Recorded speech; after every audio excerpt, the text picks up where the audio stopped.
This is Full Coffers with your host, Phil and Toni Buggs from Abundant Harvest Christian Fellowship Ministries. And this week on Full Coffers, The Journey, Part 7.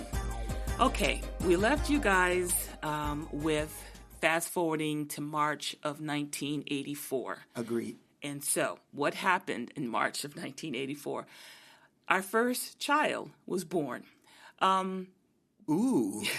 The week that our and I won't say what it was right now, but the week our child was born, I went to the doctor, I went to down emergency twice. And two times they sent me home. They sent you home. Now, they have these, what they call false labor pains, Braxton Hicks contractions. And so I'd go down there and say, this is it. And they put that monitor on me, and this wasn't it. So I go down there a couple of days later, this is it. No, it's not time yet. Now, when Philip took on the job at Production Services, he went from daytime or to nighttime. Yep. And so he worked from... I think it was 4 in the afternoon till 3:30 in the morning. It was like 10 or 11 hours that I would work. Yeah. Exactly. Philip would be coming home, almost at 4 in the morning. So the first 2 times I'd be waiting at the door, and he hadn't slept, in hours. So he'd come down and wait. And sometimes they'd put you on the monitor for a couple of hours just to see nothing's happening. They send you back home. Poor guy had to try to get some sleep and then get up and go to work the next evening. Yeah. So that happened twice. And so the third time I felt like it, I said, okay, we're gonna wait this out. So she waited. I waited. All day. The contractions were coming early in that day, so I didn't say anything. Didn't tell me anything. Nope, because it's like they're not. When I go the next time, they're not sending me home. So I went to work. Yeah, and about midnight, they started coming, and I wanted to call Philip so bad, but I says, nope, not gonna do it because they could stop, but they didn't. So when I heard the car coming over, because it was kind of a loud motor, That's the way it was. I was downstairs with my bag, and I said, they are not making me go home this time. And I knew something was up because she had a little bag with her. The door was already closed. It's like, don't even get out the car. Exactly. We're going down there. And sure enough, when I got down there and they hooked me up, I had dilated a couple of centimeters, so I was good to go. Really quick, back in that day, those nurses did not ask anything about an epidural. In fact, I didn't even know anything about an epidural. Tell the people very briefly, what is an epidural? It's when they stick that needle in your spinal cord area and it deadens everything from the waist down. And normally you can have babies that way. Well, in 84, nobody told me. So guess what? I'm having natural labor. And that was not any picnic. And as time went on, the contractions got stronger and stronger. And I'm holding on to Philip. And I'm saying things that don't make any sense. Now, I must admit that we took the Lamaze classes. Yeah, we did all. Yeah. It's a waste of time. But when you get in the actual foxhole and the you battle's forget all raging, that nonsense, that breathing and stuff. No, that does not. The only thing that I all. could breathe out of my mouth was, "Philip, make it stop." So the pains were obviously very real. And even as a husband, back then, I was in there with Toni, and my thoughts were I was going to be in there when she delivered the baby, which again is a far different. Because my father, but I'll let Toni tell you about that later on. But I was waiting. But I was But I was doing good. No drugs. From about 3:34 in the morning till about 11. A little after 11. The only reason the time is there because her contractions were happening very rhythmically. So they were coming pretty normal and the intensity was increasing, but she could tolerate it. But toward Not really. 11, she started giving me the looks and, I'm the protector. I'm supposed to keep her. But there are things happening in her body that I have no control over. I can't do anything about it. So I'm starting to feel a sense of inadequacy here, And you can imagine, you're 24 years old. You're still a kid, This is true. And so, but things were taking a turn, and the pain was starting to feel a little bit different than Right. the other labor pains. Right. I had gotten to like 8 centimeters. I was almost there. Right. But unfortunately, the baby's heart rate dropped Would drop dramatically. every time she had a contraction. The I guess the term would be she would go into fetal distress. Right. And so the nurses were monitoring, and by 11:25, one of her contractions, it was just too much, and the nurses came in, and in about 30 seconds, they had ushered me out the room. Now you can imagine what a first-time father to be is feeling, and I'm going outside. I'm leaning up against the wall, and one of the nurses have me, and she could tell the distressed look I had on my face, but it was a sense of helplessness. Yeah. And I remember seeing you as they were wheeling me out. Yep. And I saw your eyes were watering up, and I felt more bad for you than me because I wanted to tell you it's going to be okay. I didn't know what was going on. Yeah. And it went from just regular labor to boom. And Toni had to have an emergency cesarean section. What had happened was that the new baby, we'll name her in a minute, but girlfriend, oops, I gave away the gender already. She was playing jump rope in Toni's womb. And what happened was not only was the cord wrapped around her neck, it also had looped over the cervical opening. Yeah. So every time Toni was a Pushing. contraction, Yeah, it was it would her. strangle her. So obviously the doctors had to do an emergency cesarean. Yeah. And our daughter was born. We won't give the time because we won't mess that up. But you Kyle go for it. Simone. Kyle Simone was born on March 29th, 1984. She was 6 pounds, 12 ounces. She was kind of a little baby. Yep. But she had this head that I guess they pulled her out with the forceps. They used some forceps. I didn't see her for a while. Philip had the wonderful opportunity to feed her. I did. But when they brought her to me, when I finally came out, I said, "Is her head going to stay this way?" It was a cone. And they all assured me that it was going to kind of rub it out or whatever. They did. But when I saw her, seeing the combination of both Philip and I together, it was and I say weird, not in a bad way, but again, being young still, being new in marriage, I'm looking at this being that he and I created, our genes, our DNA, into this one. It is a culmination of our love created into this one being. And this little person has a little bit of you and a little bit of me. And I mean, all of that is so true, down to, of course, first-time father. And they had wrapped Kyle up, and she had a little stocking hat over her head to keep the heat in. And I was feeding her and with the bottle, but it was amazing that her little hands gripped my finger.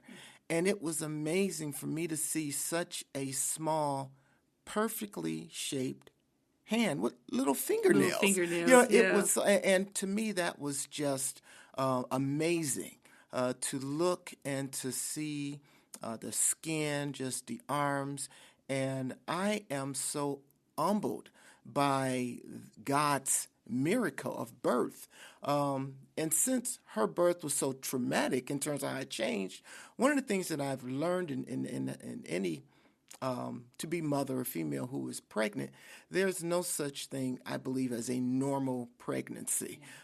Things can happen at any time. So, that was one of the big lessons that I learned, that, all this time I was thinking, oh, that's just what happens. But when this experience that was out of the norm in terms of how Kyle was birthed into this world, I recognized that there's no just simple flip the switch and here she comes. Right. So that was just something that, as a new first time father, experienced in that moment. I gotcha. And for me, I kept just in the hospital. I was in the hospital for about a week, but I just kept looking at her. Just looking at how her eyes opened and just in awe of, as Philip said, God's creation. After I was able to get released from the hospital, I went home and the real work began. Kyle, our baby, love her to death, but that chick could cry. She has some lungs. Oh my goodness. She was what they call a fussy fussy baby, but baby. in reality, she had colic. And it was very painful for her. She couldn't, make poo-poo, and she did. It was very hard. And she just had a hard time of it. And Right. when Philip would go to work at night, it'd be her and I left by myself. And I'm the kind of person that I really didn't want any help. I didn't want my mother's help or my mother-in-law's help. I wanted to try to figure this thing out on my own. It was a struggle because a lot of times Kyle would be crying and I'm sitting up there next to her crying too. Postpartum didn't help. And I'm trying to figure out what's wrong. Sure. People would give me all kind of advice. Bathe the baby late at night. Give her a warm bottle. Put some cereal in it. I mean, I'm sure for those women out there, you went through the same thing. But for me, I had to figure this out. This was my child, and I had to figure out what was wrong. And, so I would rock her, and I would rub her stomach, and I'd rub her back. And I would do that, and she would maybe go to sleep for an hour, and I'd try to get a couple of hours or two in there if I could. But usually by 3:30, she had been up since midnight, and I am exhausted. And so kind of fortunately, since Philip worked nights, Right. he would get home about 4 a.m. And a lot of times he would still have adrenaline, so he's still up. So a lot of times I'd be on the couch waiting for him, and as soon as he opens the door, here, take her. Can I wash my hands first? No. Cutting oil and all, I don't care. But truth be told, I had no problem, and I'm not just saying this. I really am not. But Kyle was as much my responsibility as it was Toni. I mean, and that's the way we looked at. And if I use this word, roles in marriage. To us, it was a joint effort. So my logic was that Toni had been with Kyle all day, or I'd say all afternoon. I'll tell you how our days went, but all afternoon. And so when I got home, I felt, yes, I should take her. So what I would do is I would take Kyle, and she would be up, and I would still be up. And one of the things that I did with Kyle was she liked ice. Mm-hmm. And so what I would do is I would crush ice up in my mouth, and then I would give it to her. And she would just die for that. And so we would be up at 4:30, and I love fusion jazz and nice jazz, and so and nice R&B. So her and I and James Ingram, or Yellow Jackets or Spiral Gyra, we would just be enjoying the early mornings together, father bonding with his daughter at a newborn. Most of the time when Philip would, walk with her at night, she'd fall asleep and he'd put her down and be done. But sometimes that little chick didn't want to go to sleep. Did not. But after being at 5 o'clock in the morning, lights coming through, Philip needed sleep. We would put that little chair in the middle of the bed with us up at the top. We'd strap that girl in. I'd be on one side, Philip be on the other, and we'd say, go for it. And, she'd play with her hands for a while. And then a couple hours later, as I'm getting up about 7 or so, her head's to the side and she's asleep, But we had to get sleep, but she wouldn't sleep in her crib. That's but true. It was definitely challenging. It was. To figure it out, but we figured it out. We did. And again, I keep saying we're young. I'm not saying we're the only one in this lifetime that's ever done this, but for us to be 20 and 24 years old, to be married, and then soon after having a child, that's a lot for any couple. True, at true, any age, true. at one time. Yeah. But again, there was something that God has prepared for us, in us, inherent in us, that allowed us to get through. This is as new parents and as growing parents, if I should say. Yeah. So, and eventually Kyle, she did settle down, and we were kind of working into routine, and some things were starting to happen. We're going into the springtime now, and the landlord that we were renting from, Right. he, for whatever reason, decided Went he up on wanted our to rent. go up on our rent. $200 was a lot as it was, and now you're going to go up on it. Yep. And and even though I didn't know I had a little bit of a streak in me, I said, I "Oh did. heck no, this is not going to happen." So I get looking in papers and finding a place, and I saw a place. It was a 3-bedroom house for rent.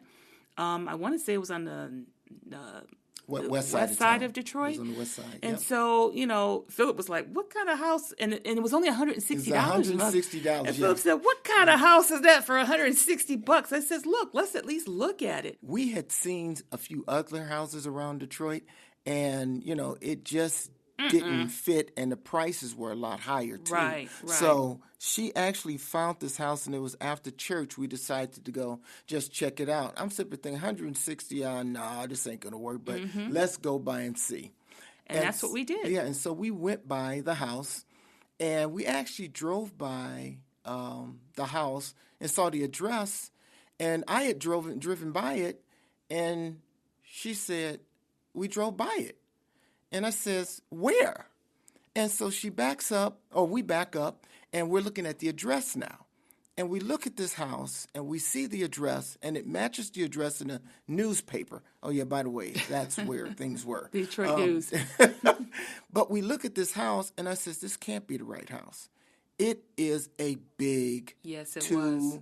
two-story house. It was framed, but it was white, and Nice big porch. Nice big porch.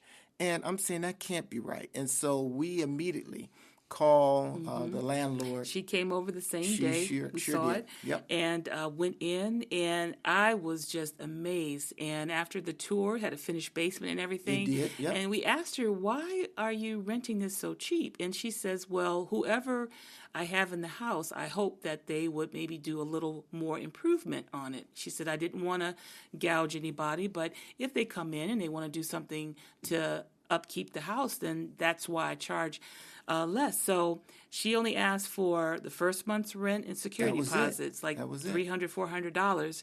And we were able to get that together. And on top of that, Philip had been offered another job out in Troy, Michigan. Agreed. My career was continuing to take off as a machinist. And at that time, I had moved from, obviously, the programming, working there to at production services. I went into quality, so I was an inspector there. And but I got a big break because there were some people that were looking for past students out of Focus Hope, the training program, to interview for a big hydraulics company in Troy, Michigan called Vickers. And so I got an opportunity to go out there and interview.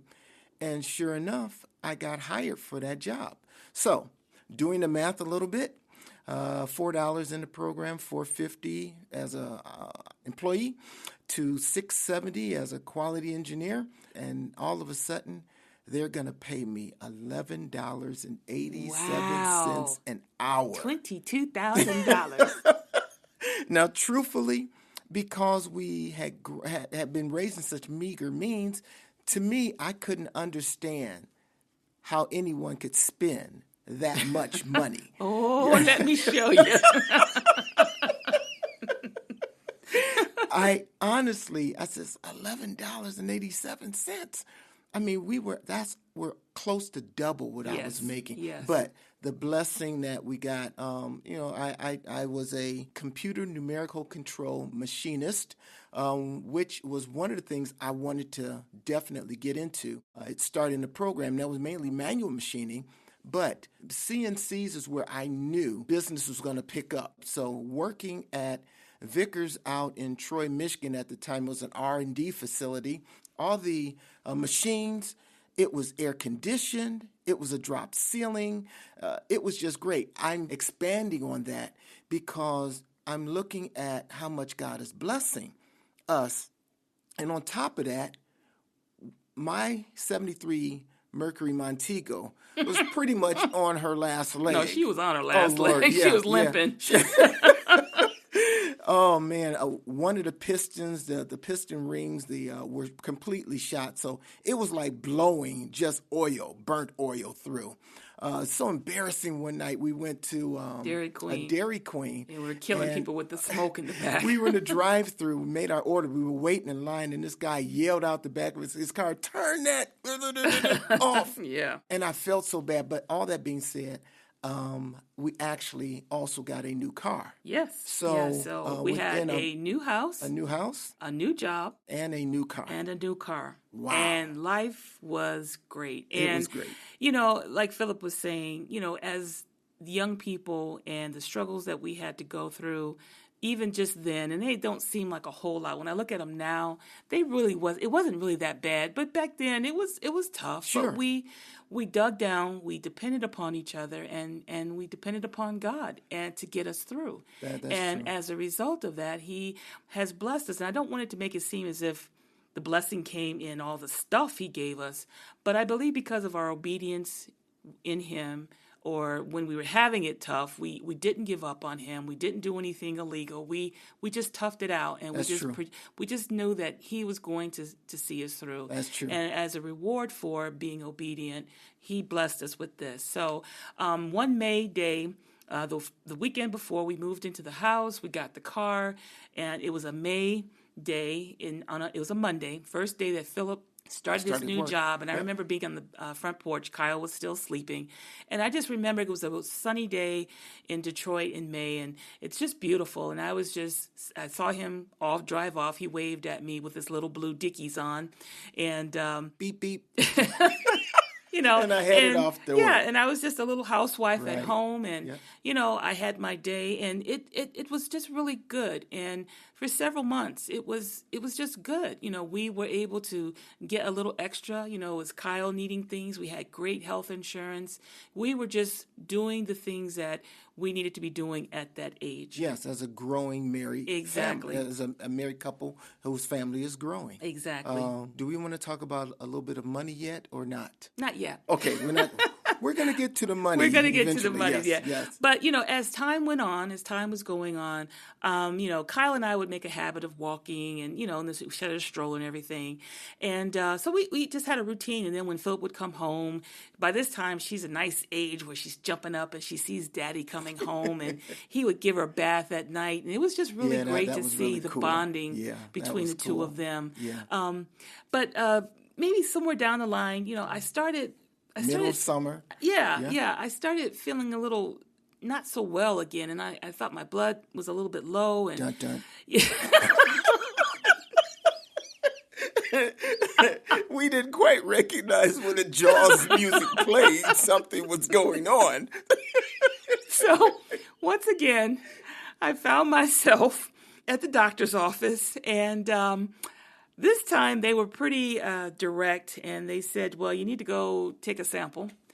And I did, and it was on a Friday, and it would probably take 24 hours. Now, mind you, even though Philip talks about money, and we had an abundance of money, however, probably that week we were a little short because our phone got cut off. Yes. Ooh, really? Stuff like that happened? Yeah, our phone Yes. got, my yes. bell cut our phone off. Yes. So I told Philip I went and took the test, but I wouldn't know anything until Saturday. And because the phone was off, we're trying to figure out how we're going to find out the results of this test.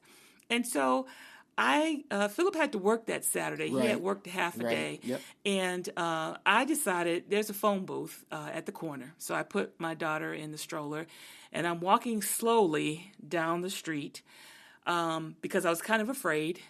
Mm-hmm. But I went and I put my 20 cents in, and I called the hospital, and I told her that I was calling for the results of my test, and she put me on hold, which seemed like forever. And when she came back, she said, "Congratulations." I said, "What?" Dun, dun. I was pregnant again. Jaws has returned. Kyle was only 4 months old. That's right. And I'm pregnant again. Needless to say, that walk back home, That's right. you couldn't tell if I was sweating or crying, but I was crying. Now, don't get me wrong. The birth of our second child, which we will keep for right now, Right. was a blessing. It was. Yeah, we have to talk about But that. the initial shock, and it was more of a shock because it was just so soon after we had Kyle. Agreed. Had it yes. been 2-3 years, but we were young, newly married, Yep. a 4-month-old baby. And Tony's still looking good. and at by Rabbits. I mean, it's like I walked past her and she got pregnant, I'm like, what? So. But you told me. I told you, but you had already said that at work you called. That's it. And they told you, so you knew before I did. I sure and you did. couldn't call me at home because Right. guess what? The phone wasn't on. That's right. That's right. And you had your own personal moment that you had to kind of get used to it. Because now I'm thinking, oh Lord, now I have 4 mouths to feed. Yes, because I wasn't working. Yeah, that's exactly right. So the responsibility, the added, the growing responsibility. But I never, and was I scared?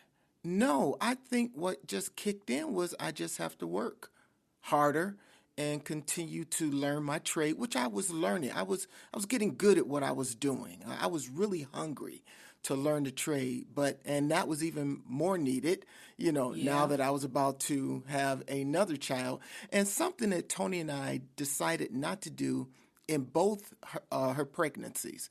We did not want to know the sex of the child. That's right. The only thing that our mutual prayer was that, Lord, we prayed that they were healthy. Exactly. And even then, for me to ask that kind of prayer when I've seen so many couples since that time having children with disabilities, but they still rose to the occasion. That's right. And so I wanted to share that even though we prayed for a healthy child, that's not to negate or say other couples didn't do the same thing, but here's my little pep talk, and that is that God is with you.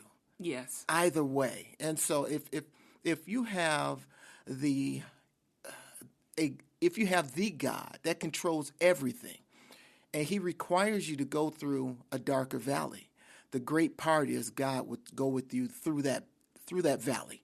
And that I know, and I've learned that over the years more and more when life for Toni and I will eventually not be as smooth and rosy and smooth sailing. But God never left us. And I encourage you to keep moving on. Whomever's listening out there that might need to hear this is that God will take care of you regardless of what situation in life you may face. And one thing before we go, because I know we're probably running short on time, is that God does not make mistakes. Ever. That statement will ring through as we continue on our journey.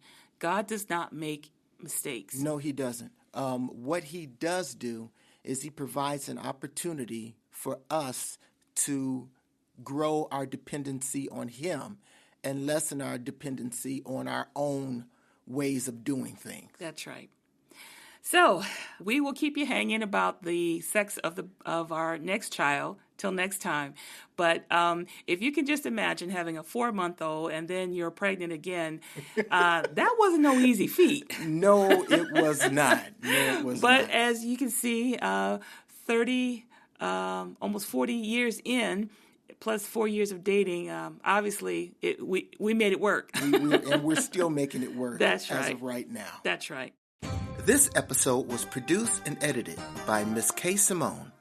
Cover graphics by Indefinite. Music by Miss K. Simone. So until next time, I'm Phil Bugs. And I'm Toni Bugs. Wishing you a wonderful week.